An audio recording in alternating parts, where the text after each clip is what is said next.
There we go. Ready to start early? Good evening, everyone. I'm going to call the meeting to order. Time is 6 o'clock. First things first, approval of the agenda. The motion is that the agenda for the council meeting of May 5th, 2025 be approved as presented, and that item 17 immediately proceed item 12, and that the recommendations provided under 19 be removed. Can I have a mover and seconder, please? Councillor Kirkby and Councillor Burton, all in favor? Carrie, thank you. I just want to mention that we have regrets from Deputy Mayor Mary Campbell tonight as she's hiking in BC. Is that what you said, Councillor McConnell? She is hiking in BC with her husband. I don't know if it's, she could be doing it today because they're 3 hours behind, eh? Yeah, Doing it right now, 3 o'clock. And we have guests tonight, Judy Burry and Casey Keenan from Moose FM. Okay, moving on, declarations of interest. Seeing none, no presentations, no delegations. Next on the agenda is the minutes of the previous council meeting. Motion is that the council minutes dated April 22nd, 2025 be accepted as presented. Mover and seconder, please. Councillor McConnell, Councillor Young. Any questions or concerns with the minutes? All in favor? Carried, thank you. No communications or petitions tonight. So 8.1 is council information package. The motion is that all items listed under the consent report section of the agenda be accepted as presented. Is there anything in the information package that people want to take out? Councillor McConnell? I don't want to take it out, but I just like to comment on it because there are 11 letters we have from other councils. 7 of those 11 are in regards to the Strong Mayors Act. 6 of those 7 are, all 7 are against it. 6 of the 7 want to be excluded, and I'm not asking to have this taken out because we already have this coming before council discussion, I believe. So it would be kind of redundant, but I think it's worth noting that there seems to be a build of resistance, especially in the smaller municipalities. Yep. Thank you. Thank you. We are going to discuss it. We're asked to defer it from Councillor Campbell, who's not here tonight, so we'll defer it till the next meeting. So having said that, all in favor? Oh, I thought I did. I have Councillor McConnell and Councillor Young. We can. Yep. Now, all in favor? Carried. Thank you. No committee reports. So we'll do the outside boards, committee commissions, and we'll start with, well, I don't have much to report this week. I know we had the Fort Town Night Run this weekend, and Shakespeare had a gala. Well, kind of like a gala, right? Yep. But I'll let Councillor Burton talk on that. So I'll just move it around the table. We'll start with Councillor McConnell. Oh, thank you, Mayor Shankar. I spent some time at the cemetery this past week doing some spring cleaning, I guess you might say, picking up brush, that type of thing. And I'm happy to report that between my wife and I, we have it pretty much done. So we won't have to do a spring cleanup or pay for it for our maintenance people. And as we've already discussed, I attended the Shakespeare fundraiser on Friday night, but Councillor Burton, I'm sure, will tell us all about that. Thank you. Thank you. Councillor Young. Thank you, Mayor Shankar. I attended the 3rd community meeting addressing youth hunger in South Grenville. And that'll be the subject of a staff report this evening, so I'll leave it at that. I'll try my hand at decorating smile cookies at Tim Hortons. Some of you may have seen the very flattering photo on Facebook. Anyway, South Grenville Food Bank is going to be sitting this year, and it's always a great thing to see happening in our community. Thank you, Councillor Young. Councillor Burton. Thank you, Mayor Shankar. The Shakespeare Kinder Spirits was Friday night. It was well attended. I even was able to help serve, which was kind of nice. I got to mingle around and talk to a lot of the nice people there. There is a few updates that I have for our community services. So the second floor hall usage last week was very high. The Aquatarium Workshop, Election Canada, the Poverty Roundtable, corporate meetings, we have movie days starting and it's going to be free. If you want to bring a non-perishable food item to help out with that, that'd be great.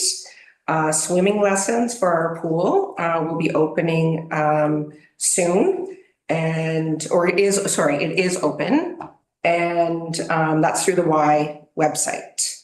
Registration, you mean? Yeah, sorry, yes, registration, yeah. The Saturday morning pickleball group, we have 33 regular players and also 27 spares during the season, which was really good. So a lot going on and that is it for me. Thank you. Thank you, Councilor Boone. Councilor Kirkby. Through you, Mayor Shankar. Just a couple notes. Operations spring cleanup continues, sidewalk sweeping, some of the yard waste pickup, some work in the parks and stuff, cleaning up brush. I attended the trade show with the mayor and I've seen some other councillors there over the weekend. Other than that, I really don't have anything except to make note, I think that's the Kinsmen that are selling mushroom compost. No, it's not the Kinsmen. It's the Lions Club. Thank you, Judy. Down there, which is also a good cause, right? So it's Where is it? It's down across from Prescott Body, Riverside Body. Yep. Thank you, Councilor Kirkby. Okay, we're gonna go to 17, and it's the mayor's proclamation. So this week is Emergency Preparedness Week. So I'm gonna read the motion. Whereas Emergency Preparedness Week is a national awareness initiative that has taken place since 1996. It is a collaborative event undertaken by provincial and territorial emergency management organizations, supporting activities at the local level in concert with Public Safety Canada and partners. And whereas the town of Prescott recognizes the importance of emergency management in Ontario, and whereas the goal of Emergency Preparedness Week is to increase awareness of individual, family, and community preparedness for the possibility of an emergency with this year's theme, Plan for Every Season.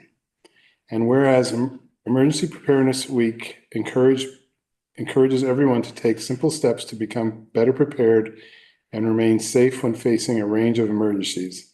Know the risk, make a plan, get an emergency kit. And whereas the safety of our community is a responsibility of each and every one of us, we must prepare and practice now and learn how to secure a strong and healthy tomorrow. Now, therefore, the Council of the Corporation of the Town of Prescott does hereby proclaim the week of May 4th to 10th, 2025 to be Emergency Preparedness Week and encourages all citizens to participate in the educational activities on emergency preparedness. Can I have a mover and seconder for that, please? Councillor Burton and Councillor Kirkby. And that's good. Now I'm going to send it to you. So, the Community Emergency Management Coordinator Tracy Day sends me regrets. She's unable to attend tonight, so I get to do that for her. So, behind you, you'll see there is a kit of different things that we talk about. Just so you know, to find the things about an emergency plan, you can visit www.prescott.ca, www.ontario.ca. Down in the front lobby, there's some literature in regarding emergency kit. So things in the kit that you should have that lasts you for about 72 hours. So basically saying at home, you should be able to look after yourself for 72 hours until we can figure out what we need to do, if it's a longer outage or whatever the emergency may be. So I won't read through everything, but something as simple as a manual can opener, because a lot of people now have electric ones, and if there's no power, you're going to have a hard time opening a can. I mean, I've seen people do different things, but so there's just different things. Make sure you have your cell, have a charger for that, because sometimes you can buy those little chargers that will use that for you. Small bills, so some money, because a lot of people use debit. In the event of a long period of time with no power, you won't have any debit things.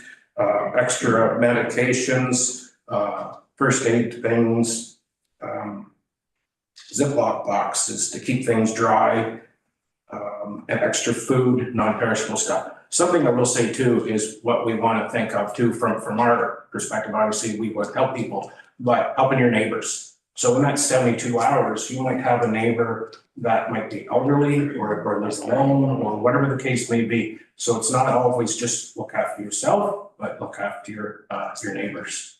So basically, with that, as you said, it's be prepared, know your risks. And I just find, especially since COVID, I think that certainly helped insofar as how we work together. I see people definitely help people out.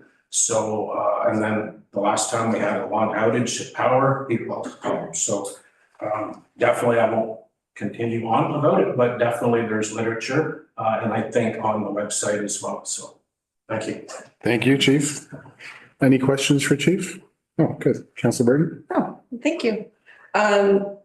You were saying about when people helping out the neighbors and stuff, and you really saw that during the ice storm, right? People are really getting creative and helping out their neighbors and starting their barbecues and stuff. So in different situations, I think that's definitely a key thing. Check on your neighbors and make sure that everything's okay, because maybe that neighbor's not as prepared as you are, right?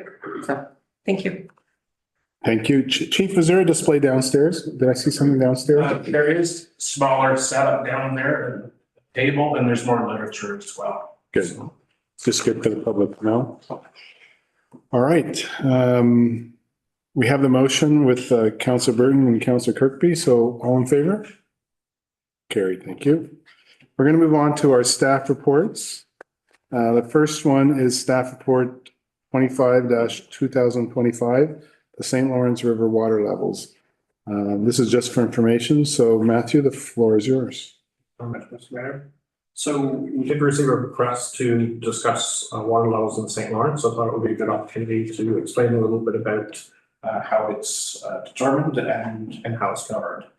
So there is an International Lake Ontario St. Lawrence River Board. They're responsible for determining the flows and heights in Lake Ontario, as well as what they call Lake St. Lawrence, which is by the Long Sault Dam, Lake St. Louise, which is beyond that, and then finally in Montreal Harbor. So the dam itself has the ability to increase or decrease the flow of water, which then helps alleviate issues either upstream or downstream, depending on what side the issue is on. And so when you take a look at it, we're pretty close to where we were in 2024. At this point in the year, 2023 was actually a higher level in Lake Ontario. But right now we're tracking very close to 24 and very close to the historical average. So, and to give you an indication, the historical average is from the early 1900s through 2018, I believe. So we're in that band. If it starts moving outside of that historical average, they'll start making changes to the flows at various points in the system. So when you take a look at the Lake St. Lawrence in February and March, it was considerably under where we've seen it in the last couple of years and under where the historical average has been. But then when we hit later in March and all of April, right back to the historical average. So very similar in Lake St. Louis, and then again, lower than the last couple of years in February and March, but right back to where we would expect when we got reaching into April. And then Montreal, again, this one was low in January, February, March, and then has returned to kind of that historical average rate in the April, May timeframe. So, more than want to provide a little bit of information of how they do that. And then really they're looking at Lake Ontario because that determines kind of the rest of the flow for the system. And they have a forecasting that they update on a weekly basis based on whether we're going to have a very wet season, a very dry season, or if it's average. And at this point, we're in the corridor where they wouldn't really diverge from their plan. But as soon as they start to get outside of that corridor, then they take corrective actions by adjusting the flows at the dams along the St. Lawrence. So we're happy to answer any questions that might be, but thought it was a good opportunity to explain exactly how the St. Lawrence River is covered. Thank you, Mr. Armstrong. Any questions? Councillor McConnell? Thank you for the report, Matthew. I appreciate it. As you know, I mentioned that walking along the water like I do every day, you can't help but notice that maybe a historical average, but it is very low. Kelly's Beach, the sand is a long way out. We have old piers above water now that you don't see this time of year. So if I'm reading what you've managed to glean here correctly, given the fact that Montreal Harbor is pretty normal right now, and the two lakes this way from that are then our water level should be coming up because our water is coming out of Lake Ontario. Am I surmising that correctly? Yeah, generally, you're exactly correct. Ours is going to be very similar to what you're seeing in Lake Ontario. And then as they hit the dam further on, then that would increase it or decrease it. So the fact that those are now at their historical averages or just even a little bit above, then we would expect ours to, that would slow the dam down and then ours would go back up a little bit. So that one is what I'm surmising, but I'll keep an eye on it on a weekly basis and just see how it is at this point. Okay, thank you. The boat lift in particular, we get, especially with our marina opening 21st of May weekend, we get some big boats from Montreal that pop them in there and then go in the marina, some 3-wheeled jobs, and it's very low right now and they in the boat ramp. Anyway, I'm sure they'll keep an eye on it. Thank you. Thank you. Any other questions, Mr. Armstrong? Thank you, Matthew. So should we do this once a year, like at this time of year? Sure, right. I think that might be a great opportunity to kind of talk to. And really, it was unique in that we expected it to be quite a bit higher this year. Simply because of the massive amount of snow that we got and the constant rain that we received in April.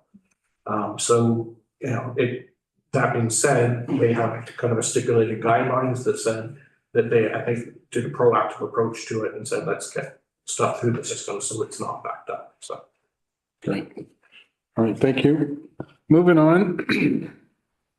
Staff report 26-2025 is the Prescott Fire and Rescue year-end report. And it's again for information only. So Chief, you get the floor once again. Thank you, Your Worship. So we have a PowerPoint set up for you. I need to go through quickly. So total calls, 911 calls on the left graph. Basically, last year we had 222 calls. So that's the longest we've had in quite a long time.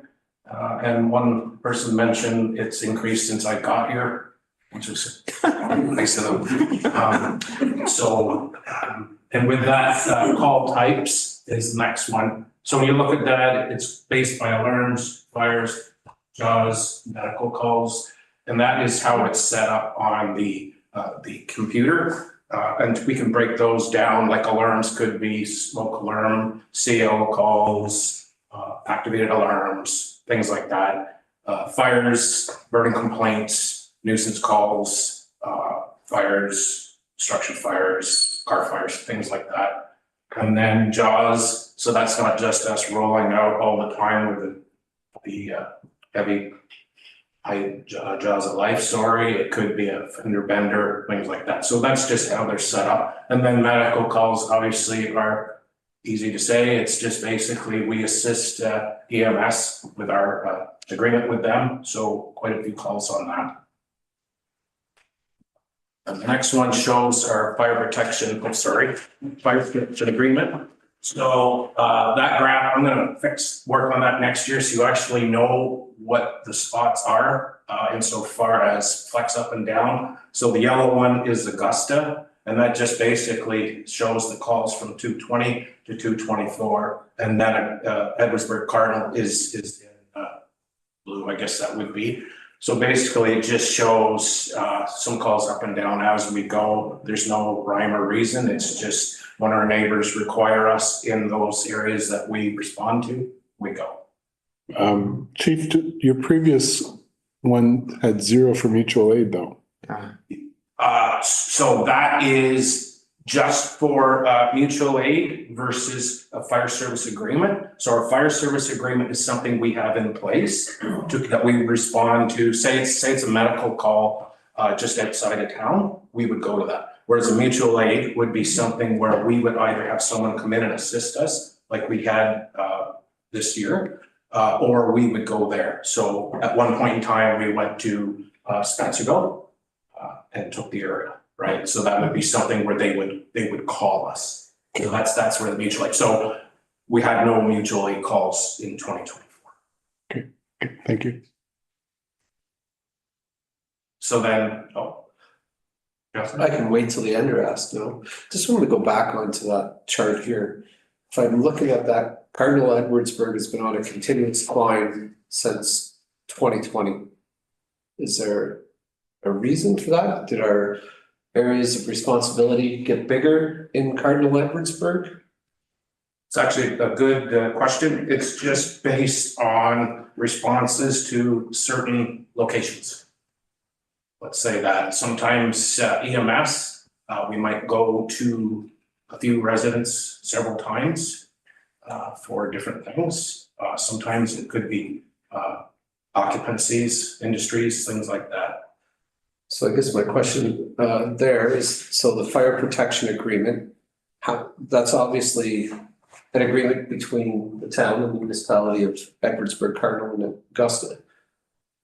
I'm sure there's some kind of, is there compensation that's attached to this? Yes, so how this works is it's set by the Ministry of Transportation, the MTO, for an hourly rate. So if we roll out one apparatus, it's set for an hourly rate, but it starts at 15 minutes. So How often does that hourly rate get reviewed? annually. And Yeah. Perfect. Thank you. So dollar loss, and I've always said, I'm not in the insurance. I'm not a professional when it comes to dollar loss. Basically, we put a number on it based on best practice, but it's nice to see a low number. And then there are just times where we can't have any cause to have, if it's higher based on the type of call we have. But that's just basically just shows those numbers. And then volunteer hours. So for us, this is what our people do annually. So you see the graph shows hours in training, fire calls, committee work.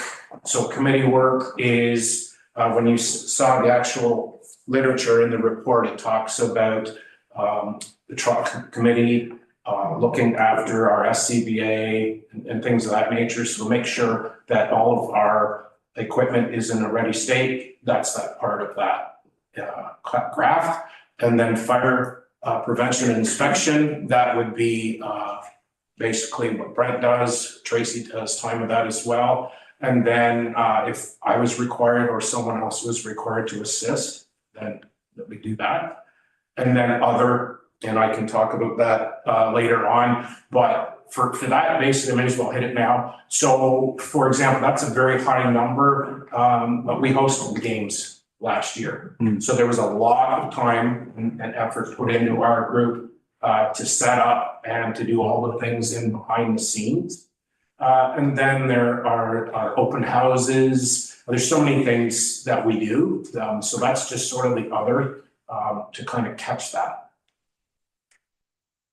I really like this slide because it shows a lot of things over the year, what we do. Top left is that would be CFPO Brent Norton out doing extinguisher training with, I think that would be Kriska. So we would go out and I think that's a couple of, that might be John Gibson as well, assisting with that. Remembrance Day, the middle top right is the parade from the games, which was, I'd never been able to be involved in that before. And what a sense of pride together. And it was nice seeing people down on Main Street, watching, so that was great. And the one at the middle of council was, service time for our membership, which is very nice. And I know it's well accepted by the group. They quite think that the respect you give them, they really appreciate that. It's just a small town and we work hard, right? So when there's something like that, it's very, very professional for them. Top left or bottom left, sorry, would be touch a truck in Edwardsburg Cardinal. The next one is just at one of the schools where we take the aerial and let the kids play with water a little bit and then hose them down. They like that. And then food drive. So you'll look in that picture, there is Bonnie, Brent, who spearheads that, and then Chief Bowman from Augusta and Chief Brian Moore in Edwardsburg Cardinal. So what we do annually now as chiefs, we've decided to work together to bring us together as a group, and then we can get some food and donations for that. So that works out well. And then the Santa Claus parade at night, you've got Brent and Paul and driving the home vehicle. So I just had some nice snapshot to see that. And then so that's our staff. So resignations in 225, we had two new members, so 22 members. We have a recruitment night on May 20th. So we're hoping, to have some people come in and have a tour of the facility, have a look at the trucks. We might actually do some training as we go, so that if people come in that day, they can actually see what we're doing. We'll figure out what the topic will be. But I think it's very important to see when you see someone at the top, Brent Norton, as of last year, 43 years, right? And Robert at 39 and Arkan and you go down the list 36 years. So when you look at the top 5 people, that's a lot of our services right there, right? So, but we're very happy. And the nice thing is even our new recruits that come in with a year or two, they fit in great, so it's very nice to be able to bring people on who have the same like as us and want to work together. So then training, again, those are kind of the training topics that we look at. Pump operations, aerial operations would be the actual platform, SCBA training and self-rescue and fire training at the CCAN. So north of the operations building, we have a couple of CCANs that we burn some straw just to be able to get the smoke and a little bit of flame so that people get used to what it's like to go inside. But it's something that we make sure is safe. And then the extrication exercise would be using the heavy jaws of life. And there's the volunteer hours for fire prevention. As I had mentioned earlier, many things that we do based on inspections. Vulnerable occupancies would be the Mayfield and Wellington House. And then we have our drills that we do at the schools and industry, the food bank, Save the Beat, that's just an annual thing through the fire marshal's office. And then our fire prevention week and open house, carbon monoxide awareness week, and then the 12 days of holiday fire safety. And that's also through the fire marshal's office. So for 2025, so there's a picture of the new truck that was in front of the apparatus was sent back in February. So we received that. The NFPA standard that we had talked about a couple of years ago, working with council for our training, is coming along nicely. And for so far this year, we have 3 members that went to Edwardsburg Cardinal to do NFPA firefighter 1 training, and 2 members went to North Grenville because they were hosting the courses. So it's just nice for us, for people to go out. Plus, it's nice to be able to go out and work with other departments, right, for training. And then we'll be working with our standard operating guidelines. We always look at them annually, see if they need to clean them up or create new ones. I'm going to work with Sean in the building bylaw for the building address, working on that. There's actually a chief in the area who's working on one, so we'll probably work together on that one. And then next final thing is just working with the organization for transition. As you know, Deputy Chief Gilmore's retiring July 1st, and Paul Arcand will be coming in July 1st as the new Deputy Chief. I mentioned that. So it's just a case of working with that. And then, as I said, the recruitment evening that we're going to have on May 20th, and hopefully might get some candidates. And I think that's it for me. If you have any questions, I'd be more than happy to answer. Thank you very much, Chief. Any questions for Chief? Very good. You have another meeting now, right? Yes. Okay. Start with Claire. Yes. Start the car. Well, thank you very much. Thank you very much. Looks like a good year you had, and hopefully this year goes just as well. Thank you. All right. Next up is staff report 27-2025. It's the East Street reconstruction tender results. I'm going to read the motion. The council approved the award of tender RFT 03-2025 for East Street reconstruction to Ken Miller Excavating Limited in the amount of $1,849,566 plus applicable taxes. Moved by Councillor McConnell, seconded by Councillor Kirkby. Matt Locke, the floor is yours. Thank you, Mr. Speaker. So just some background on this project. It was approved as part of the capital budget for 2025. We approved the total budget of $1.4 million for part 1, which is from King to Dibble, and an additional $700,000 for Dibble to James, bringing the total project budget for both parts to $2.1 million. We worked with EBB Engineering to develop a request for tender. It closed on April 17th. 2025. We received a total of 6 bids, reviewed them all, 5 of which being deemed eligible in response to the request for tender.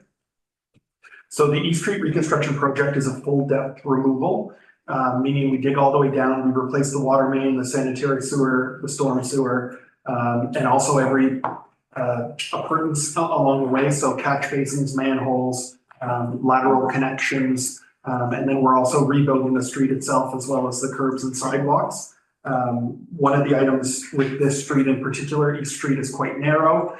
So with a lot of these old narrow streets that have sidewalk on both sides, when we rebuild the street, we rebuild the sidewalk only on one side so that we're able to gain another 1.5 meters or so of paved asphalt.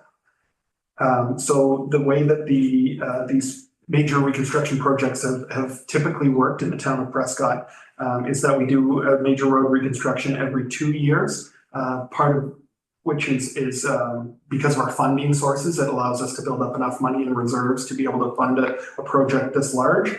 And the way that we select locations is largely based on age of water main. So in older parts of town, we have water main that's over 100 years old. That tends to be one of the reasons we choose streets. The other big reason is combined areas that had previously had or have a combined sewer. We want to be able to bring in storm sewer where there was no storm sewer previously. So those 2 items, a very old water main, 1 is more prone to breaking. 2, it'll have a lot more transmission loss. So as you have water running through the pipe, you're losing a lot more of it in an old pipe. And then when it comes to sanitary and storm, separating your sanitary and storm helps us out in terms of the less storm flow you get into the sanitary, the fewer times you're going to end up having in a storm event having to dump water out to the St. Lawrence River. So we're improving our overall water quality the more that we can separate our sanitary and storm. So getting back to this tender in particular, we had 5 eligible bids. Ken Miller Excavating Limited was the low bid at $1,849,566. That's for both parts A and B. They fall within the overall $2.1 million project budget. And so we are recommending moving forward with approval for both parts at this time. I will note that within that $2.1 million, there are some additional costs. So that doesn't include our geotechnical testing. It doesn't include our contract administration costs through our external engineer.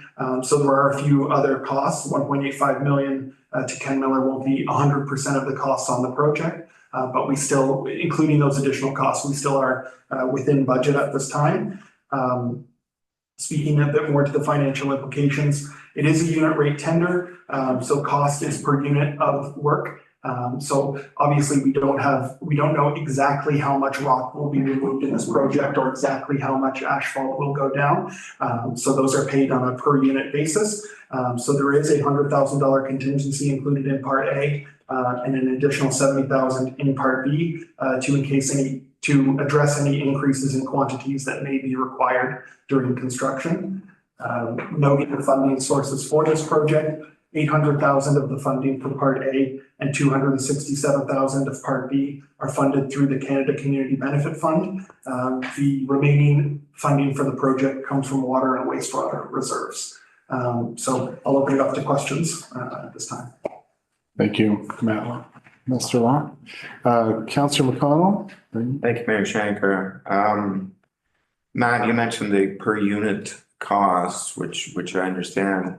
Is there any contingency or is there any possibility of a time involved thing on this? Like if it takes longer than the contractor expects to do it, is there any incurred cost to the town of Nebraska? And the only reason I mentioned that is it's right adjacent to Henry Street, which we did a few years ago. Henry Street was rock from about 2 feet down. There was some equipment breakage there. It took longer than the contractor figured. And I'm not sure, Matthew, you could probably remember whether there was any additional cost for us involved in that or not. But it was a little more than we thought it was a little more than the contractor thought too when they get into it. So is there any possibility we're going to get nailed on anything extra there because it is right adjacent to the rock area, Henry? Yeah, so we're not anticipating any additional incurred costs. We are working with the contractor to determine if it's all going to be done this year or if Part B will end up getting pushed to next year, part of which will determine how much rock we end up having to remove and how smoothly that rock removal goes. So one of the things we're trying to keep in our back pocket is delaying Part B if needed, so that we don't run into problems with not being able to finish all the work on time. But we have done, obviously, we did Henry a few years ago, so we have some understanding of where the rock is, and we did some additional geotechnical testing. We dug boreholes along East Street to try and find the rock, and so we're hoping that the bids are as accurate as possible when it comes to the rock. Okay, got a couple more. All right. Do you know when they're starting? I don't know that yet, no. We need the approval so that we can meet with the contractor later this week to establish that start date. Do you know how they're starting? Are they starting at King and going north or at Dibble going south? I believe the intention is to start at King, but I can certainly confirm that later this week. Okay, the only reason I asked that is we're coming into tourist season, and anytime we do any of these major reconstructions, there is a huge hole on a corner, and coming into the tourist season, I would hate to see the main street impaired overly. So if I can get an early start and then they can get that big hole done on King Street before we get well into June, that would certainly be of benefit tourism wise, I think. And of course, right across the street from there too is the pop-ups, which we don't want any convenience any more than we can help. No, very well taken. We will certainly take that into consideration. Thank you, Councillor. Councillor Burton and Councillor Kirk. Thank you, Mayor Shankar. Years ago, we used the cameras and went through the sewer system and stuff. Are we concerned about certain areas And I can't remember how long ago we used that. Maybe Matthew would know that when we use the cameras, go around the sewer systems. And if it was so long ago, should we be doing it again?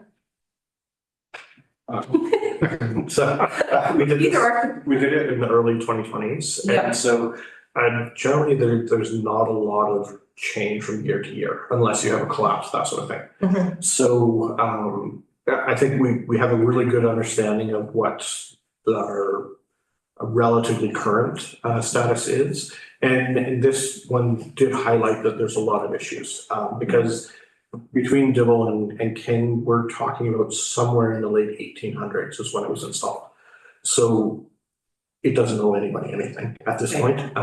And so, but when we do come across issues, we do take the opportunity to camera in different directions. If we do have a backup, that sort of thing, and then be able to say, has anything substantially changed? So it's kind of a bit of a living document. And I think, it's probably good for about 10 years before you need to take a look at it again. But certainly it's something that when we do have an issue that arises, that we take the opportunity to take a look at it then and see, if it needs to come up further in the priority list. Excellent, thank you. Thank you, Councillor Burton. Councillor Kirkby? Yeah, through you, Mayor Shankar.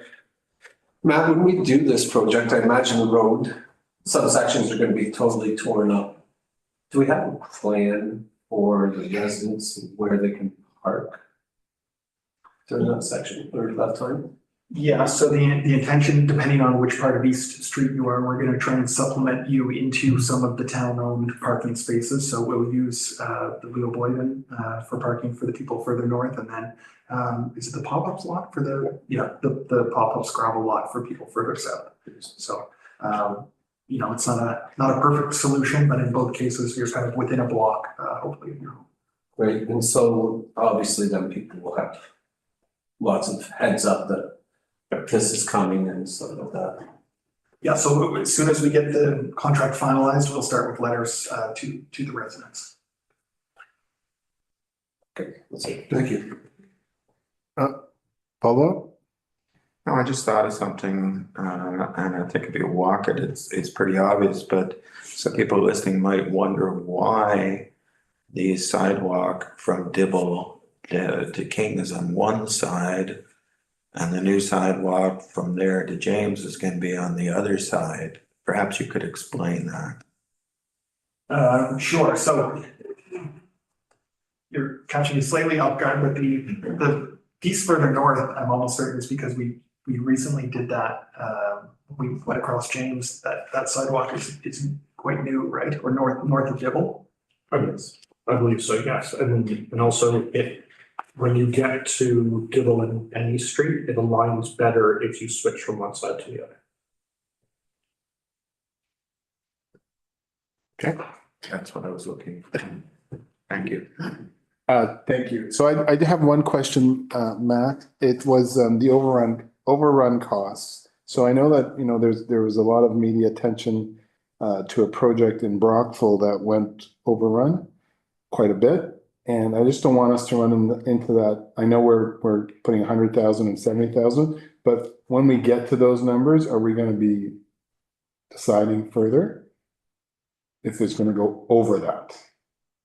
Yeah, so generally speaking, these projects are billed on a monthly basis, and so we'll know every month whether quantities are ahead or behind. And so certainly if we're over where we expect to be early in the project, we'll start reporting that immediately. That's just, So we would, before we hit the approved number of 1.85, we will, if we're expecting to be over, we will have already reported that overage.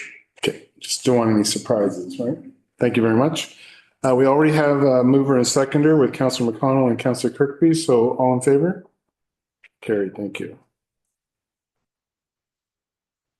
All right, next up is staff report 28-2025, the summer cold lunch pilot program. So the motion is that council approve the pilot program of the summer cold lunch program in the summer of 2025. Can I get a mover and a seconder, and then we can have a discussion? Oh, everybody. Councillor Young, Councillor Burton. All right, Samantha, you've got this? Okay. Floor is yours. Thank you. Mayor Shankar, through you to council. One of the priorities that is listed in the current strategic development plan is to strengthen community health and safety and well-being. One of the strategies to meet this priority is to be proactive in utilizing the community safety and well-being action plan. This action plan focuses on reducing the risk through prevention programs and activities, and to mitigate risk by encompassing collaboration of community partners to address poverty, basic needs, and food security. As addressed in the action plan, poverty is universally seen as one of the overarching social determinants in health, and removing this barrier would allow people to access appropriate services and fully engage in their communities. Poverty was indicated in the community survey within the action plan as the largest risk at 80.6% to community safety and well-being. Poverty encompasses income, employment, access to basic needs, housing, and food security. Why are we telling you this? We are telling you this because this is all essential information in understanding, in considering the proposed pilot program, as we have found that there's a significant food insecurity gap affecting youth specifically within the town of Prescott and the greater South Grenville area. Last December, the first roundtable meeting of several different South Grenville-based community service providers were brought together due to the collaborative approach led by Judy Burry. There have been a total of 3 of these meetings since December and have included representatives from organizations, including Connect Youth, Girls Inc., Big Brothers Big Sisters of Leeds and Grenville, the local churches, Outpost Cafe, the library, the food bank, the Weekender program, the Prescott Legion, United Counties of Leeds and Grenville, the Township of Augusta, and representatives from the town of Prescott, including Councillor Young. These are just this is a list of people, but this list continues to grow. One of the main concerns resulting from these meetings is the significant number of youth in South Grenville who are experiencing food insecurity. To give you an idea of what this looks like, we wanted to provide you with some statistics that had been brought to light from these roundtable meetings. In December of 2024, during the school year, Connect Youth, which is housed out of South Grenville and Prescott, served free lunches to approximately 140 students daily. That number rose to 150 by March of 2025. King's Kitchen, a local Prescott organization, offers weekly meals throughout the school year out of South Grenville District High School and serves 250 to 300 people each week. An estimated 30% of those diners are students, many of whom miss the bus ride home to stay in town in order to get a meal. The South Grenville Food Bank serves approximately 300 children per month who access programs such as the Snack Pack program. The Prescott Library offers snacks and meals through the regular programming, which are seeing increased participation. In 2015, the Weekender Backpack program served roughly 10 children within Leeds and Grenville by sending them home with food for the weekend. Today, they serve approximately 379 children through 22 schools within Leeds and Grenville. In 2024, the Grocery for Girls program through Girls Inc. has delivered more than 250 grocery packages to families in every corner of Leeds and Grenville. During March break, the Prescott Legion provided 20 free meals to students to attend their regular Thursday evening meals. The Outpost Cafe continues to provide free meals. In the summer, they serve approximately 30 to 35 youth regularly, which is at a cost of about $500 a week. Spirit of Giving this past year in 2024 had 350 registrants and provided gifts to about 200 children. We're providing you with these figures to highlight the need for food security within our own community. What's even more important to recognize is that many of these programs that we've talked about take a break in the summer. Because they are housed out of South Grenville, they are not able to be in the building during the summer months. So it has been brought to light that in July and August, there are several kids not having access to what they would regularly have during the school year. So in an effort to address this gap, we've put together the proposed Summer Lunch Pilot Program, a community-based initiative designed to provide 25 meals a day, 125 meals a week, free, nutritious, and ready-to-eat lunches to children and youth ages 4 to 18. The program would operate Monday to Friday from July 7th to August 29th and was designed to be in alignment with the Community Safety and Well-Being Action Plan. The town has an opportunity to serve as a community leader during these months when other organizations take a break from their services. Our hope is that this pilot program will continue to raise awareness through food security in South Grenville and continue to garner more support from the community. I do believe that there are other initiatives taking place in the summer as well to help address the gap that has been identified.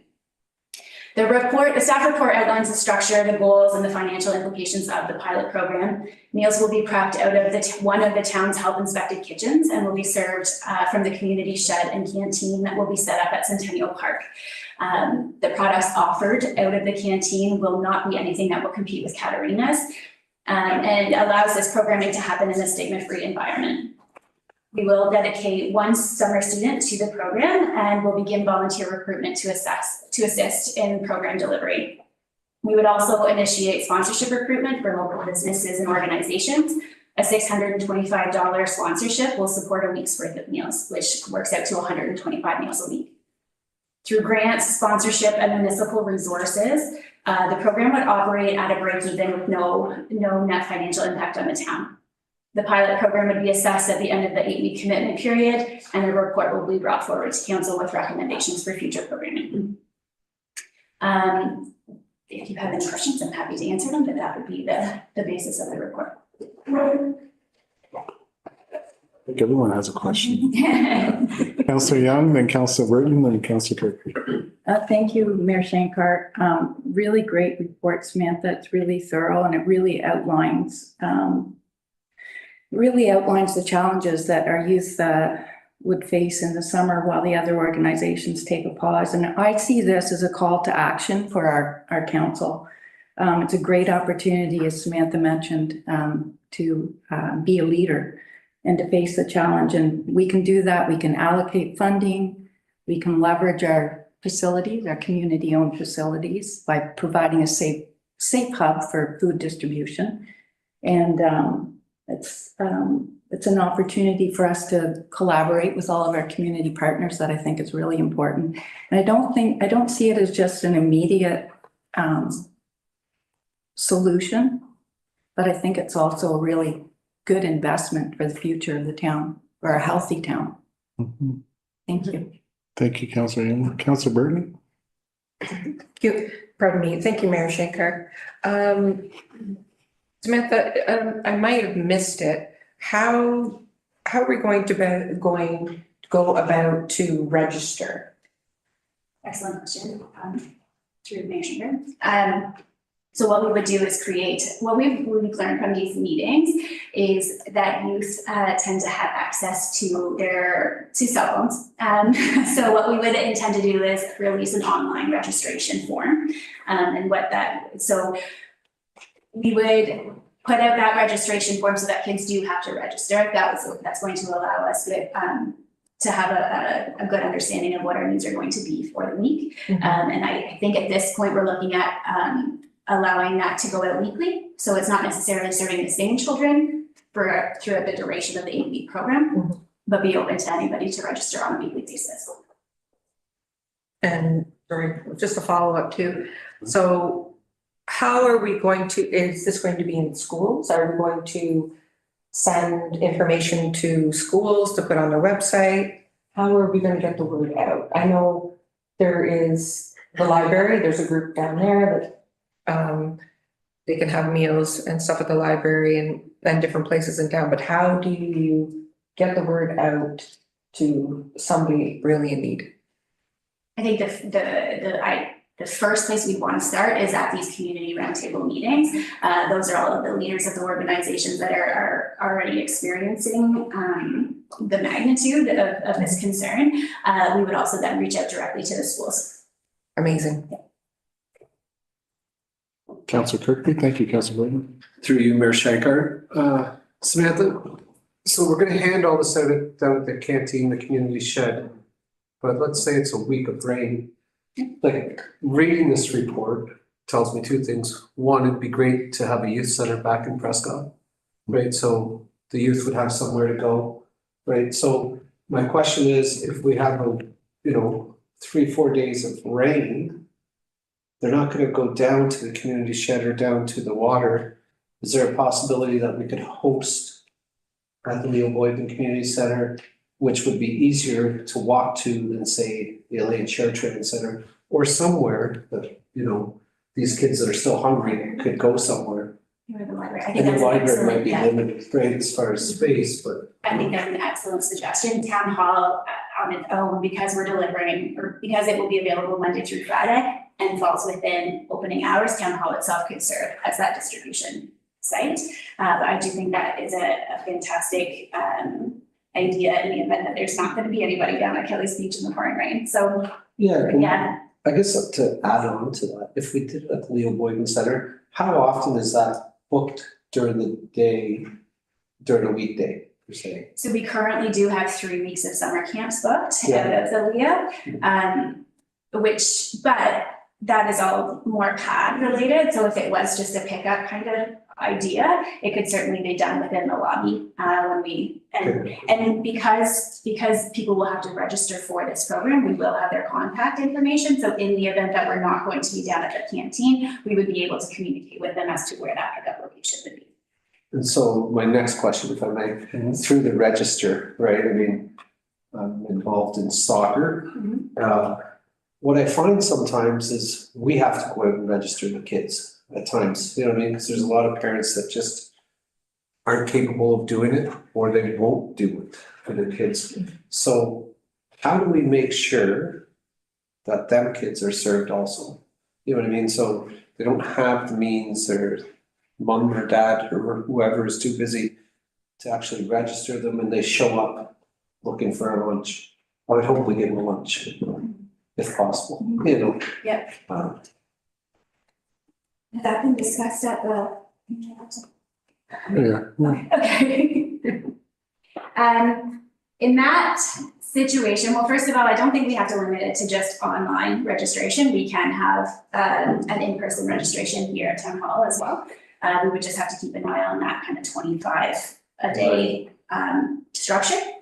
So we could certainly implement that for those that wouldn't have access to online registration. I think it's key, especially doing it now, to be able to communicate with our community partners and with the local schools that this is an option for the summer, and be able to provide them with background information for them to distribute to their networks, and for the town to really make a push through our networks and through our social media and website as well, that this is an opportunity for the summer. Is there any more that you want to say to that?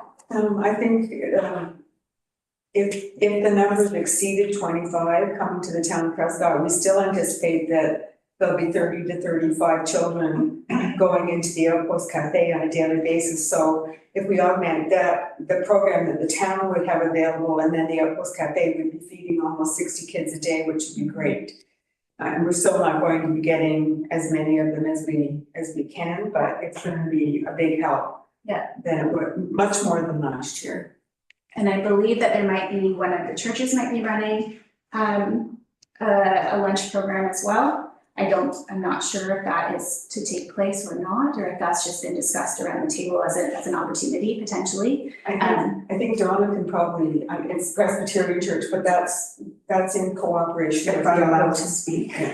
Absolutely. That's in cooperation with the Outpost Cafe, right? It is 100% the Presbyterian Church who will be preparing the lunches, including a fruit, a dessert, and a sandwich, and they will be delivered to the Outpost Cafe. Yes. And it was my intention to pick a Wednesday, as our church would do it on a Wednesday. But it seems to me now that Reverend David is wanting it done on a Monday, and as the the brown bags are depleted, they'll have a volunteer from the Outpost Cafe contact us to fill up the refrigerators again. So I would believe it would be at least 25 a day.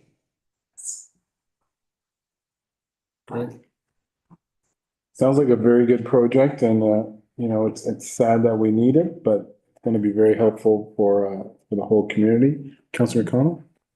Thank you, Mayor Shankar. You know, we got all kinds of reports that cross our desk here. We talked about cities tonight and the river. But when you ever see a report like this, it makes you feel very fortunate where you are and how you've been able to get there, because this is very disturbing that we need this type of thing.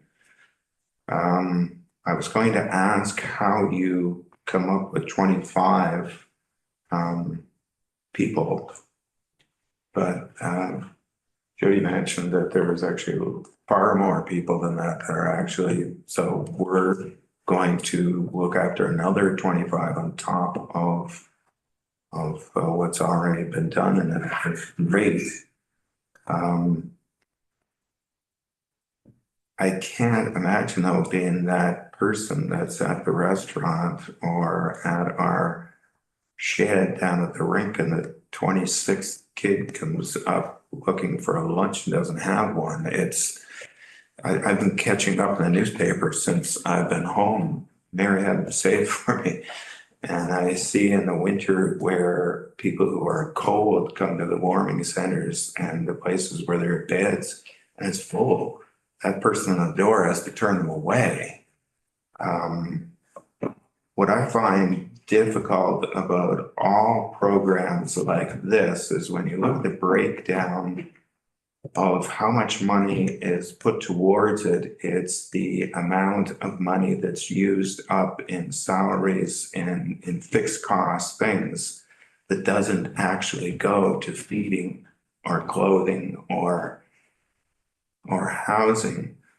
I'm wondering, since we already have the cafe down the street that is providing lunches for 60, some, did you say now, Judy? 30 to 35 a day. 30 to 35. Couldn't we just forget about using money to pay a town employee to do this and put more money towards providing lunches through the cafe? I mean, I don't know. I haven't been part of the system and maybe that's already been discussed, but I hate every time these things come up, and they don't come up here, but I see them in the newspapers all the time, and there's 100,000 devoted to this and 40,000 has gone to pay somebody's salary. It seems to me that money could be better spent. Would be the capacity, right? The capacity limit. And I think this too is gonna be, it's gonna be no cost to the. Well, I know that it's coming from here and here and here and here and here. And at the end of the day, it's not costing. There's only one pair of pants that's coming out of a pocket somewhere, if you know what I mean? But it's not hurting our taxpayers. And even if it was, I mean, this is a pretty good thing to do. But I wonder. Thank you for bringing that up. I can say for this program, the staff day dedicated would be covered through one of our grants, former student grants. And that is outlined in the policy. And one of the things that we would also do is really recruit sponsorships. I can say that we already have an anonymous sponsor that will cover 2 weeks of the program for the summer. I don't know if there's any more with plus an additional 3. So we're already at 5 of the 8 weeks? Oh, wow. And it would be very easy to get through more. No problem at all. Will you guys come back at the end of the summer to let us know the numbers and if you need to improve it or? Absolutely. Okay. Maybe they should come back halfway through the summer because there's more of a demand. We're supplying them, we should have another. Well, that's the nice thing about having staff there, right? We'll get an update. If they're running out, like if they're getting 50 kids, what do we look at? I would be happy to bring a report back halfway through and provide some statistics. Because as we say, if it does exceed the 25 and there is a need there, then perhaps we take a look at expansion or other avenues to help. You know how it goes, right? Like, when they started the breakfast program at the school, I remember, I remember my kids would go to that and I was mortified that they would go to that, but it was their friends were going, so they wanted to be social with their friends. So if that might happen here too, which is not a bad thing because at least kids are getting fed, right? And they're getting nutrition, so. Councilor Pickering? Just on the statistic collection, they're registering, so we'll have information on where they live. Yes, I believe so. We have to take a look at how that's going to be structured. But ideally, It'd be ideal it would to be have nice to that know. Yes. information. Yes. And then the other part would be age. Just, to see if there's an age group that we're missing somewhere, do you know what I mean? And how to reach that age group of the youth.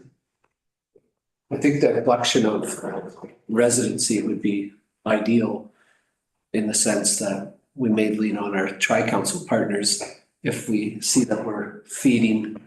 And by the way, I want to feed them all, but, Feed them all, yeah. right? But we may need to see some help from our tri-council partners. Well, that's why it's a pilot. Yeah. It's a pilot project, right? Yeah. Councilor Young? Thank you, Mayor Shankar. I was just going to say Mayor Shaver has attended these meetings as well, and I'm pretty sure he indicated that if we could show that there were youth from outside of Prescott also attending, that he would be very favorable to bring it in front of his council as well. I did give him those statistics today from the Spirit of Giving records. And, but it is not just Prescott children that are hungry, it is Oh, absolutely. both of the other municipalities. And I made the assumption when I was working with the Outpost Cafe, talking to them about their stats, that it was teenagers that was coming in. And we were told on Wednesday that it's even 6 and 7 year olds that are going in. So for a 6 and 7 year old child to walk into an Outpost Cafe and tell the person behind the counter that they don't have any food, that's, I just can't even imagine a child that young, but it's what we're dealing with.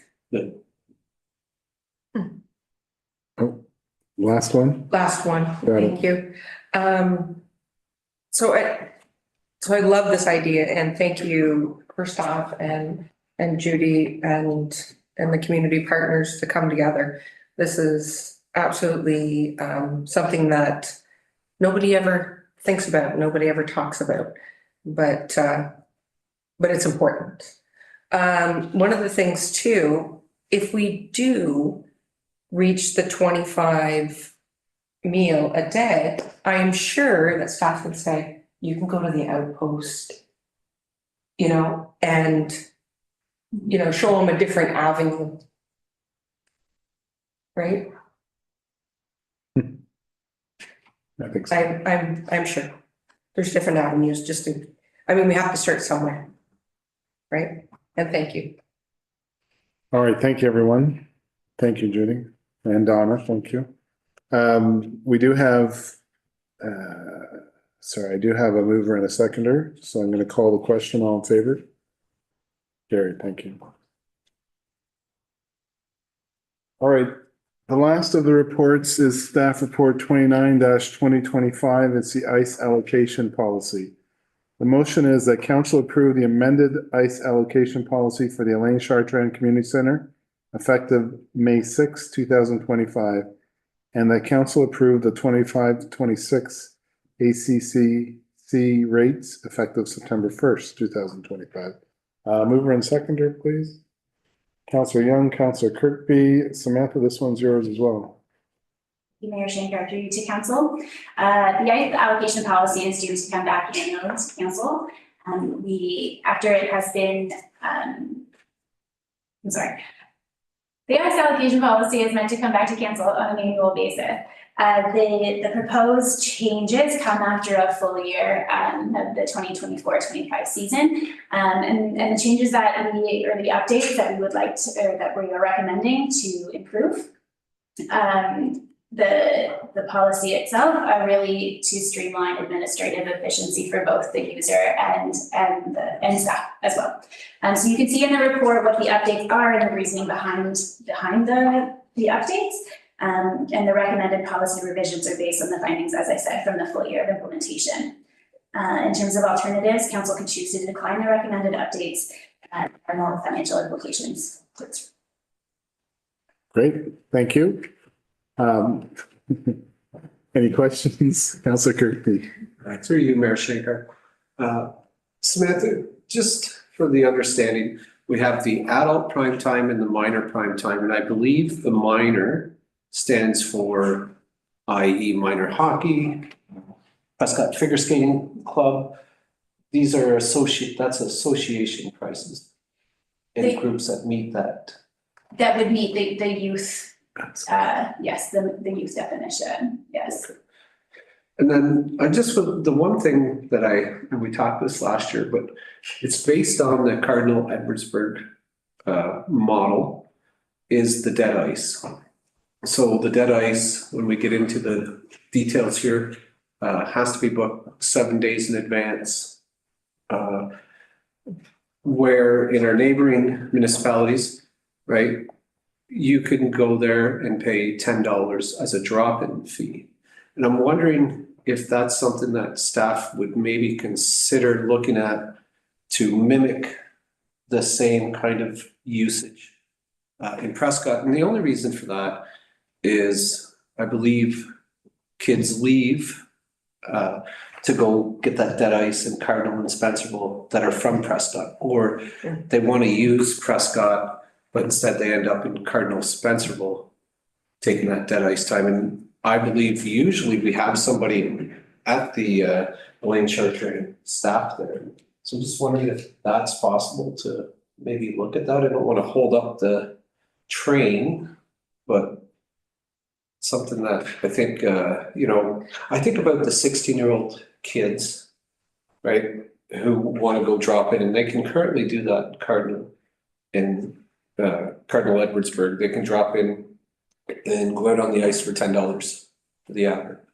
And all their friends can come in and drop $10 also and join them. I just think we're maybe losing out. We'd probably have a little more dead ice based on our policy, where if it mimicked our neighbors, we might have a little more revenue in that area, and we might keep some kids in town. Samantha, you want to answer that? Yes, through you to council. Just to clarify the dead ice, so the way that the dead ice works is that you can book within 7 days. You don't have to book 7 days in advance. Okay. So you could technically book dead ice for tomorrow, today, or for today. Could I show up today and get it today? Yeah, and that has happened, yeah, Okay. and so we have had, and so our staff are set up to be able to do that with the proper paperwork and payment processes in place. And But so- it's not like the $10 drop-in that you might be accustomed to seeing in Edwardsburg Cardinal, So the proper paperwork, I believe, the waiver. is 18 plus, I believe, is it not? You have to be 18, somebody has to be 18 plus to sign that waiver, which then again limits our youth to something that they could do in Cardinal Edwardsburg. My question is, how much dead ice is there? What do we allot for dead ice during Yeah. the week? So dead ice falls, let me bring it up here, just a second. I mean, in theory, it's dead after 10 o'clock on most weekdays. Or 10:30. Time to reclose? So dead ice is any non-prime time ice that is available within that 7-day period. Prime time ice begins at 5 p.m. Or so And is mostly during the all day ice? Sorry, prime time ice starts at 5 p.m. Monday through Friday, and prime time ice is all day Saturday and Sunday. So we're looking at 7 a.m. to 4 p.m. as non-prime time ice where dead ice would be available. And you have a varied from 41 to 103. Can you explain that for dead ice, like cost? Yeah, so the cost is, so when you book dead ice, it's at a minimum of 2 people. So the lowest rate is 2 people out on the ice. Increases from there. So if you have 3 people, 4 people, 5 people, that is how the rate increases. Okay. So what's to prevent someone from saying, just 2 of us are gonna skate, and then they invite their whole.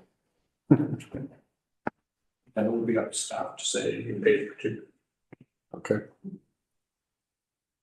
Okay, Councillor Burton, then I'll go back to you. Just to follow up with Councillor Kirkby, I like that idea that if a bunch of kids say, you know what, there's some dead ice, we're gonna grab some buddies and walk out of the rink and jump on it. But they're 16, right? They're 16, so we're limiting that. So is there a way around that, maybe a parent could call? Like, I don't know how you would let them use the ice without, you have to sign a waiver, right? But how does Edwards or Cardinal get away with that? Yeah, I don't, Maybe we can ask them. yeah, I don't know their dead ice policy there, but How do you do it for public skating? I think there's one adult there, right? Public With skating. staff. There's no recommendation that you, or there's no requirement for you to come out. Right? I think that's something we can look into, right? I mean, we've got this policy today, but we can work on that through the summer, maybe even to look at. It'd be nice because we're losing, like on snow days and stuff like that, right? You know, we're on staff days. Right? But maybe if we need a waiver, maybe one parent comes and signs it. I'm just speaking as a hypothetical because I don't know what the insurance questions are, right? Anyone on this side, questions? I have a question. I know Justin has brought this up. We've discussed it before and I don't have a lot to do with the rink, but and he does, so it seemed to me his concern was worthwhile and it should be looked at. Everything, it's funny you mentioned insurance because everything seems to be insurance driven these days. A lot of things we used to do, we can't do anymore because of insurance, or the insurance is so costly, we can't do it anymore. But I agree with Justin. I think if at all possible, our kids should be able to drop into the rink if there's a half a dozen or something and they want to have a scrimmage. There should be a way to do it. And under 18, so for what it's worth. Oh, okay, Matthew, can you chime in there at all? So my reading is that you can under dead ice, and if you were to pre-book, then your guardian or parent would sign at that point, so it's not an issue. And it really comes down to risk. So if you don't have a waiver signed by a parent, it can't be legally enforceable on a minor. And if they get hurt, then you're assuming that risk as a council. Yeah. Yeah. So when we have the Leo days down at the Leo Boyden Community Center where we play sports and activities in there, does every child sign a waiver that comes in to participate? The person renting the facility signs the waiver. Right, but on our drop-in days. Yeah, we've had a table set up where we have people sign a waiver. And so every kid that comes through signs a waiver and they have to come through with a guardian to participate in our programs at the Leo. Yeah, That's, like yes, that we. that is no, how that we have ran it in the past, yeah. Okay, so I find it cumbersome to have, you know what I mean, not to be able, when we can do it next door, but we. Well, we'll have to look into whether we can do Right. it next door, because I'm not, I mean, I can't imagine that they would have different rules than we would have. Well, Insurance is still the same. I've been there for it, right? So I've stayed outside because I don't, you know what I mean, but I'm not leaving because I have to pick somebody up in an hour. Okay, so the next one then, I'll just move on to this. Yep. I'll be honest, this is one I've thought about for a while, and so this kind of has to do with all facilities. And this is something maybe for staff and council to think. But sometimes on some of these rentals, I think there's room, I might get eaten for this one, but there's room for staff, so existing staff discounts, whether it be here to rent ice and not to run a league, but let's say you want to have your child's birthday. So when we think about staff, and we always think every year, you know, you give so much as a cost, right? Everything costs, but sometimes there's in-kind perks that you could have, right? Whether it be here at the ACC, or if you want to rent the Leo Boydman Community Center for your child's birthday, right? I think sometimes one of the things that we should think about when we have the opportunity is adding some kind of discounted rate to our staff. And this is for drop-ins or for, you know, they're going to rent that non-prime ice. It's just something to add, I think, as a tool to retain staff. That really doesn't cost anything. You know, so maybe it's not the right place, but when we talk about rental facilities, I think in the private world, often, right, employees get a bit of a discount. And it wouldn't be something, these kind of rentals would be maybe an option that we would consider at some time to offer staff a discounted rate. So we'd be happy to do some research on that and come back at a later point when we talk about all kind of our facility rates, which we generally do once a year, to see if there's an appetite to institute that, but really it would be based on research and what we find elsewhere. Thank you. Thank you. Councillor McConnell? Just a comment on what Justin said there. Yeah, I can see where that might work and it might be desirable. But I can also see where that would be something when we're doing new union negotiations every, what is it, Matthew, every 3 years, 4 years, every 4 years, where that could be proposed as a possibility that might allow us to claw back some things that we really hate in the union contracts that have got stuck in there over the years and we can't figure out how. I mean, we have valuable staff and it's always nice to keep them, and offering them something at a discount I don't have a big problem with, but I think that's where the union negotiate, because of course our non-union staff gets whatever the union has negotiated. That's what we've traditionally done, but I think that's the time to bring it in. Unfortunately, I think we've just done that. So if we give it now, we can't hardly take it back when it comes. That makes sense to you or not? But It does, I mean, for you. I mean, yes, some things happen at the negotiation table, right? But also at times in the private world, companies will roll out a perk as an incentive to, you know, as a reward and incentive, right? And I think, you know, it's a competitive market, right? And I think sometimes the small things show that, you know, you get that moment to shine and appreciate your staff and try your best to retain the good ones you have, right? And so negotiations, yes, right? I mean, that's a time, but I've been part of several companies where I've received perks, you know, that were rolled out to the employees in a non-negotiation way, you know, just as a sign of good faith and an effort to retain. All right, thank you. I know where you're going and I mean, I appreciate it. I just gotta be, we'll have to look into it, because when you start talking about perks for staff and then possibly council and stuff like that. Not council, okay, good. Not council. It just starts to, you know, your antenna goes up a bit. So we'll look into it and we'll come back. All right, so I have Councillor Young and Councillor Kirkby, mover and seconder, so all in favor? Great, thank you. No resolutions tonight, but we do have 5 bylaws, so I'll read them.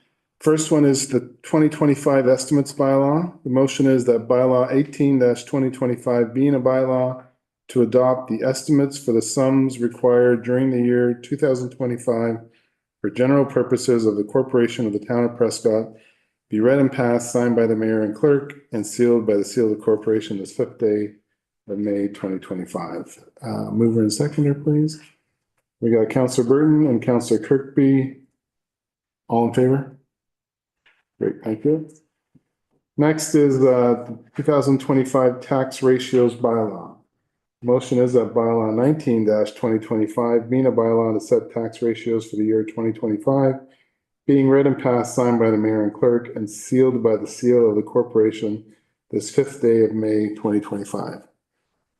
Mover and seconder, Counselor Young, Counselor McConnell, thank you. All in favor? I guess a question before we, Yep. I can't seem to find it on here, but there's two, categories here for, if memory serves me correctly, it says new, multi-residential and multi-residential. Matthew, can you explain those differences there, please? Certainly. So, several years ago, I think it was about 3 or 4, the government decided that all new multi-residential properties, and those would be apartment buildings, that sort of thing, are going to be capped at 1.1 in terms of tax ratio. So it means that the tax rate for those new properties will be 1.1 times what a normal residential rate is. And they also gave the instruction that whatever your old multi-residential property tax rate is, it can't increase any further. So it needs to, they would like it to start to work its way down to 1, if at all possible. Ours is about 1.5, which is on the low end of our comparators. But certainly that was the reason why there's this new designation called new multi-residential property. Okay, thank you. That's, I think I seem to recall you explaining that a few years ago, but it wandered in one ear and wasn't captured. But I guess my original question, which we really answered it, or my next question was going to be what point does a new multi-residential become an old multi-residential? And according to you, it never does. That's ours. It's up to us to make residential eventually, if we so choose. And of course, it would be only fair to be the same as a multi-residential, which means us looking at all of the, probably raising the residential rate to single. Yeah, good, thank you. Okay. So call the question. All in favor? Thank you. Carrie, thanks. All right, next is the 2025 tax rates bylaw. That bylaw 2025, being a bylaw to adopt tax rates for municipal purposes for the year 2025, be read and passed, signed by the mayor and clerk, and sealed by the seal of the corporation this 5th day of May, 2025. Councillor Burton, Councillor Kirkby. Any questions on the tax rates? All in favor? Carried, thank you. 2 more. The 2025 water and sewer rates bylaw, that bylaw 21-2025, being a bylaw to amend bylaw 52-2022 to set water and sewer rates and charges, be read and passed, signed by the mayor and clerk, and sealed by the corporation this 5th day of May, 2025. Moved by Councillor McConnell and seconded by Councillor Young. Any question on the water and sewer rates? All in favor? Carried, thank you. Last is the 2025 capping thresholds bylaw. The motion is that bylaw 22-2025, being a bylaw to adopt optional tools for the purposes of administering limits for the commercial, industrial, and multi-residential property classes for the year 2025, be read and passed, signed by the mayor and clerk, and sealed by the seal of the corporation this 5th day of May, 2025. Moved by Councillor Burton and Councillor Kirkby. Let's go back and forth. Any questions? Yep. We don't have the money in there right now, do we, Matthew? That's correct. We do not have any capped costs. We did, but those have. Okay, worked themselves out. Thank you. Good. All in favor? Carried, thank you. No new business tonight, no notices of motions. Oh, I have an item on the new business. okay. It's something that was mentioned last meeting that, I don't know, it struck me a couple of days ago as, I don't know how to describe it really. It struck me as it went over my head during the last meeting. And so I wanted to ask about it again this meeting. And it's regards to the motion that we passed at a meeting early last December in regards to supporting the local doctors to the tune of 73.33, I believe it was.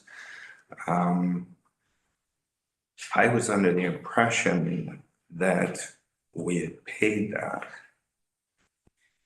It's 5 months since we agreed to do that, and it's still not been paid. What we had, I wrote it down here, the motion. The original motion that came from staff was that staff be directed to work with Augusta Township and the Township of Edwardsburg Cardinal to develop an agreement that addresses the financial request made by the Prescott Family Medical Associates to lower overhead costs. Now, I can recall speaking to that at the time, and I don't remember exactly what I said, but it was to the point of why should we put this back to the two councils, a tri-council meeting, which is going to happen, God only knows when. We've been having these people hang on for 2.5 years since our last council was in session. We have ignored them. We have put them off. We've all agreed to do it. So let's do it. And amendment to that motion was then proposed that council approve a 3-year commitment up to 73.33 per year to the Prescott Family Medical Associates to lower overhead costs. That was added on to the motion that I read before. That was moved by Councillor Kirkby. It was seconded by Councillor Campbell.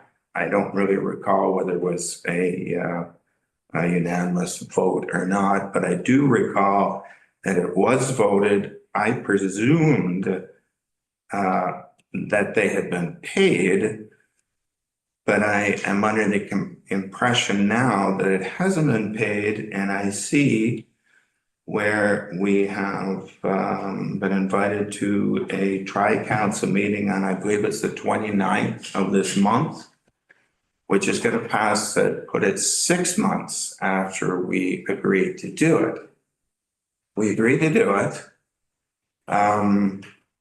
It was to help them lower their overhead costs, which still go on. I would like to see us cut the check before it goes to United Counties, the Tri-County Council. It's got nothing to do with them. We agreed to do it. They each agreed to do it. When they do it is up to them. We said we were going to do it.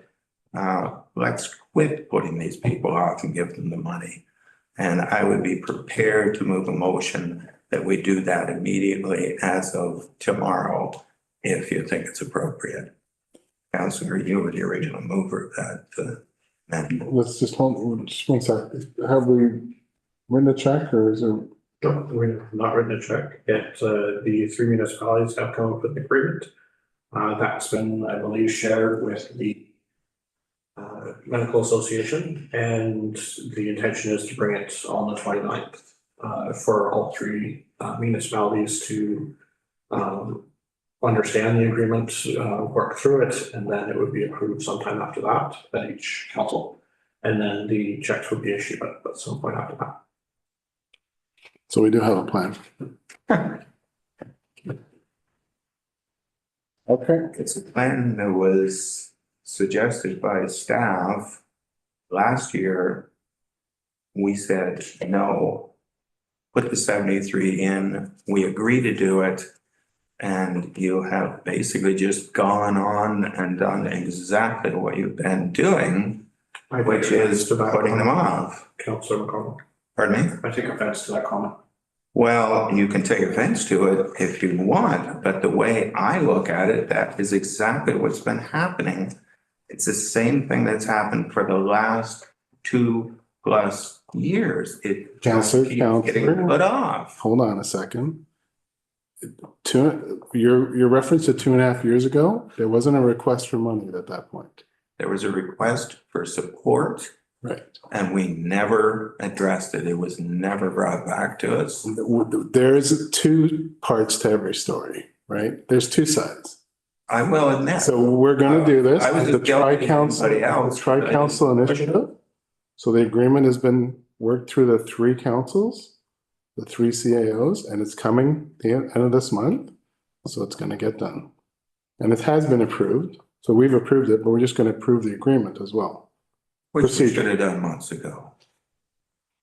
6 months? Come on. It's Yeah, trying to get through. I do see I know, months. that's how Ridiculous. municipal government works slowly. Not that slowly. Not if you have the will to get it done. Well, it will get done. It will get done. I think Justin had something to. If I may. I actually thought that we did approve the money at that time in it. We weren't going to the tri-council, that we were That's. writing the check. That was what we voted on, to be honest. I'm just being honest here. So if I may, my understanding of the amendment was that it would be for covering 3 years, not when the amount would be paid or whether it would be done with an agreement or without an agreement. The original motion still stands that we would be working with our partners. And I just thought at that time that we were deciding as a town to make that contribution of the 7,300 on our own, not to bring it back to tri-council for them. That was my understanding. I think part of Mary's understanding too. the issue was First she went away. that 7,300 is a third of the original ask or the modified ask. And in order to just pay that, we gotta make sure the other two were on board as well. No, there was never any understanding. 7,300. Are they paying a portion of that 7,300? We're all paying 7,300, Right. but it could be more if only two of them were involved. You know what I'm saying? But sorry, Yeah. I thought our motion was clear that we were only providing 7,300 no matter what. It does say a maximum, I believe. Up to, I'm sorry. So it's a tri-council. That was my understanding. That was the understanding of the other two CIOs, but They haven't cut the check either. no. No one's cut the check, Councilor McConnell. I think. It's not just us. Everyone's. It's, look, I don't mean to offend anybody here. I really don't. It's just that. I know where you're coming from. So were you. I know. Nobody else, I'm sorry, Leanne, you were here as well. And we know this was brought up in Augusta, and I'm sorry, Edwardsburg and Spencerville. And nothing happened with it, and it was pretty obvious they really wanted our help. And Dr. Cook even offered to help us with attracting doctors, but we have done nothing to show them really that we value them, and we just keep putting it off and putting it off, and you could say, yeah, it's fine, it's gonna be done. I don't know about that. I mean, we are part of the United Counties that have got the physician recruitment program. These We people signed on signed to that. 7,300, that's 800,000 or something like that, or 500,000 or something that they're getting, not from us certainly. It's 100 and. It's like 16,000 a year, I thought, something like that roughly. But anyways, That's part of the physician recruitment program. Yes. I mean, he reads the motion, it sounds like, if that's the actual motion, it sounds like we agree to. I didn't hear anything there, but back to tri-council. I didn't hear anything there about when they're paying it either. No, but Fair enough, but in that motion, we should be making that connection, not waiting to hear back from Tri-Council. That's what I'm saying. There's no mention, if that's the actual word for word, right? I took it right out of Tri-Council. I took it right off the Website. No, actually, I got a printout at that time and I took it right off the printout. I always keep those, and it was my intention, my impression that that was going to be paid, whether it was paid before Christmas or after, but it was going to be paid, and obviously that was and I know I can't speak, she's not here, but we discussed this before she left, and that was her impression as well.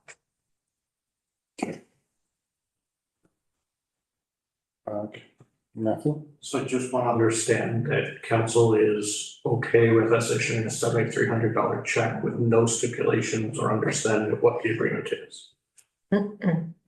Sorry, that was out loud. Through you, Mayor Shankar, but that's what I was thinking as well, is that it may not just be as simple as writing a check and handing it over, that we may in fact want an agreement put in place. I don't know, but possibly because one agreement could be done for all three instead of a separate agreement for the town of Prescott, separate here and separate here. Maybe that is what the issue is. Right. And yeah, go ahead. I thought they came with an agreement, to be honest. I thought there was some kind of agreement brought back from the Tri-Council. Said to lower overhead cost, it was going to pay bills, basically. Pay And rent. I think, given the number of times that they appeared before us and appeared here, that was pretty clear. And Well, we have a motion that we've agreed to it, and we're just getting the agreement, which we'll get on the 29th, and then we'll go from there. So they will get their aid. Okay. Yeah, So after Tri-Council, then I'm assuming we'll see that on our next council. Correct. And there'll be an agreement in place that if we align to provide a check that day, the contract will be there. And just out of curiosity, because I don't know, what is a typical, like if we pass that, and you're feeling like somebody's saying they need money, but how long would that wait time typically be? 30 days, 60 days? Depending on what the contract states, then our typical is 30, but we're talking about an organization that brings in $1.5 million, so yes. yeah. Okay, all right. Any media questions online? They're all gone, okay. Confirming bylaw, that bylaw 23-2025, being a bylaw to confirm the proceedings of the council meeting held on May 5th, 2025, be read and passed, signed by the mayor and clerk and sealed by the seal of the corporation. Moved by Councilor Burton, Councilor Kirkby, all in favor? Carried, thank you. Last one is adjournment. Motion is that meeting be adjourned at 7:42 p.m. Councilor Kirkby and Councilor Young. All in favor? Great. Thank you, everyone. See you in 2 weeks. Or 2 weeks and a day, I think. Used it.